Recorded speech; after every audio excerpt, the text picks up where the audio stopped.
All right. So yeah, good morning everyone.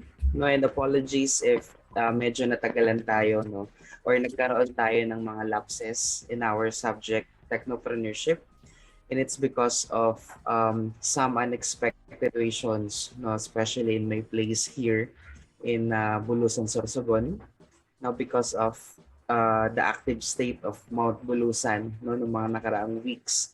Actually until now, active pa din siya, no? And kung saan one of the effects that we encounter here is yung rotational and madalas na power breakdown, no, and power outages, no, that also resulted to a lot of workload backlogs on my end, no. And this morning I decided to record, no, another instructions for you, kasi lalo na ngayon maulan, no, right now in our place, and stressful, no, yung patay sindi ng kuryente, no. So yeah, I recorded this instructions just this morning, June 25th, no, bago mag 10:30, kasi ayoko mandamay ng stress, no. Let's say for example I meet you synchronously, no. So for now, I will be giving you more instructions about the previous activities na pinagawa ko sa inyo through Jamboard. I just don't exactly know what happened, why nung pag-check ko nga, no, nung isang araw is deleted yung ibang mga Jamboards na create ko, no. But I think one of the possibilities for that is since the links, no, are open for everyone, no, may tendency na possible accidentally may isa sa inyo or may isa sa inyo or isa sa group members, no, na na-delete yung yung Jamboards, no. But nevertheless, the purpose, no, of the Jamboard activities for every group to brainstorm and come up with what is the next possible business idea, no, that we can start up in where we can integrate technologies, no. Ayan na nga ba sinasabi ko? Wait lang.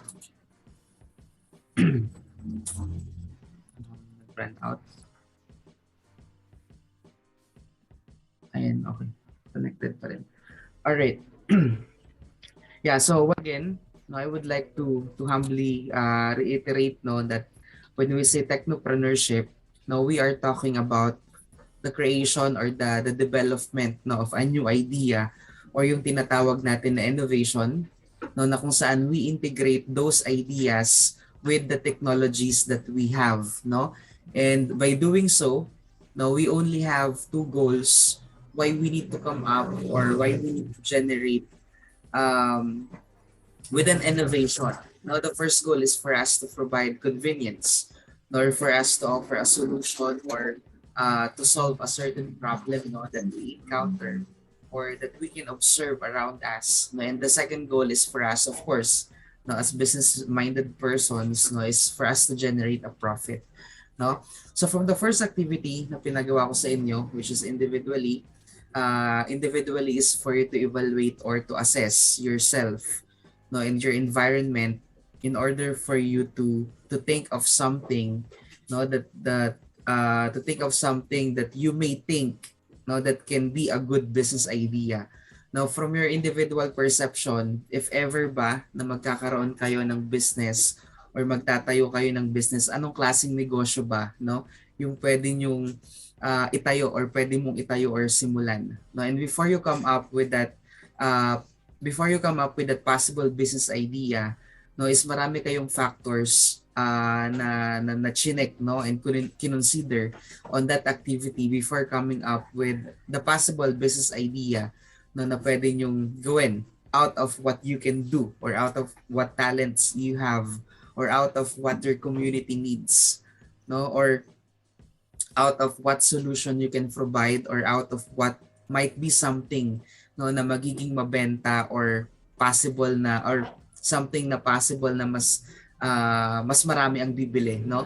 And from that activity, no, we are doing, no, the first step in technopreneurship in general, and that is the ideation, no, yung tinatawag natin na ideation, no. So meaning you have the capacity, no, na mag-isip ng possible na business na pwede nyong gawin, no. However, It is just to evaluate if you have a business mindset to come up with a possible business idea, no, na pwede nyong gawin or pwede nyong simulan. Okay? And from those individual ideas, no, that you have in your mind or ideas that you can think of, no, na kung saan I let you form a group, no, and perform the second activity, which is a by group activity, no, na kung saan I instructed each group, no, to let each group members to brainstorm and come up with the top 5 problems, no, that you think it needs a solution, or top 5 problems that you think we need to provide an innovation, no, in order for that problems, kung ano man yun, to be solved, no. And out of those 5 ideas, no, na naisip nyo gawin, no, is I let you decide, no, as a group. I let you decide kung ano or kung alin ba dun sa mga ideas na yon ang possible na maging isang business idea or isang business concept, no, na kung saan the requirement that we should have first is the innovation. Dapat there is an innovation in that idea. No, and the second is it should have a technology integration. No, since our subject is technopreneurship. So that idea na pipiliin, no, ng bawat grupo, it should have an innovation. No, it should have an technology integration, no. So ano ba yung mga, or paano ba natin itong idea na to, paano ba natin magagamitan ng technology, or paano ba natin may incorporate or may integrate ang technology in this idea, no. And from that top business idea, no, na meron ang bawat grupo, is I let you come up, no, with the business model canvas, no, for you to check first the different components, no, for that business idea, if it's really possible or if it's really feasible for that kind of business idea to be converted, no, from the concept or from the idea itself into something that can provide you sales, or that can provide you, or that can give you revenue, no, as a business activity, no. And after doing the business model canvas, no, the next step that we should consider, no, is yung tinatawag natin na product development. Okay? Kapag sinabi nating product development, it is a complete process, no, na kung saan we are taking an idea from concept into something new. No, kasi 'di ba from the word itself, product development. No, development means there is something new.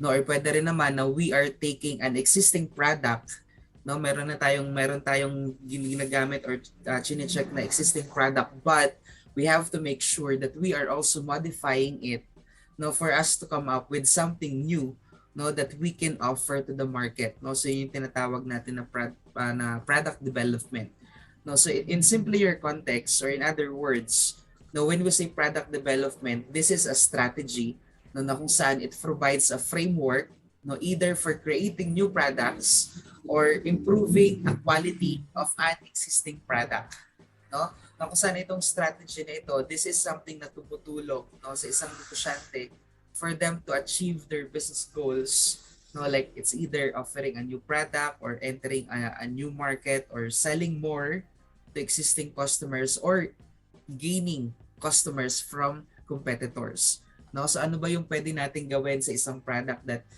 we can generate more profit, or we can generate more sales from it, or that we can let the buyers or the customers from our competitors to buy from us, no. So yung technically that's the idea of the product development.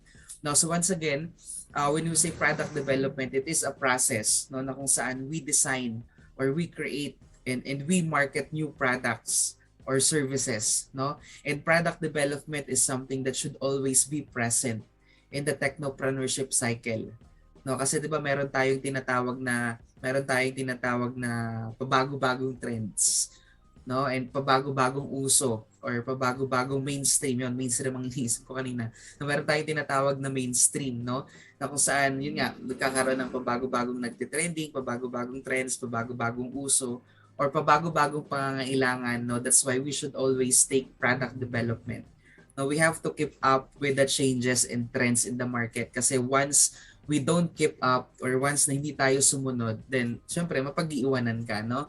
So sa mga gadgets na lang, for example, no, 'di ba nagsimula sa mga mobile phones like 5210, yung the antenna 3210, and look at the gadgets that we have now, no? So there are a lot of features that we can use, no? So this is product development kasi nagkakaroon tayo ng mga changes, nagkakaroon ng mga pagbabago, no?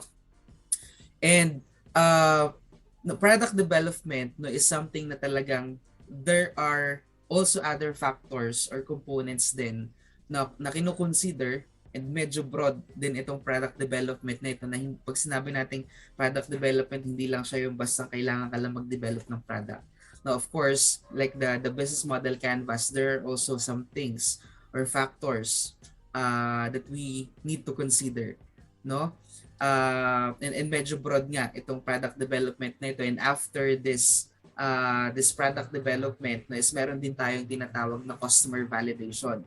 No, customer validation is also an important phase, no, or also an important part of the product development, no, kasi in customer validation it includes different steps, no, na kung saan we convert an idea or we convert a concept, no, into a market available product, no.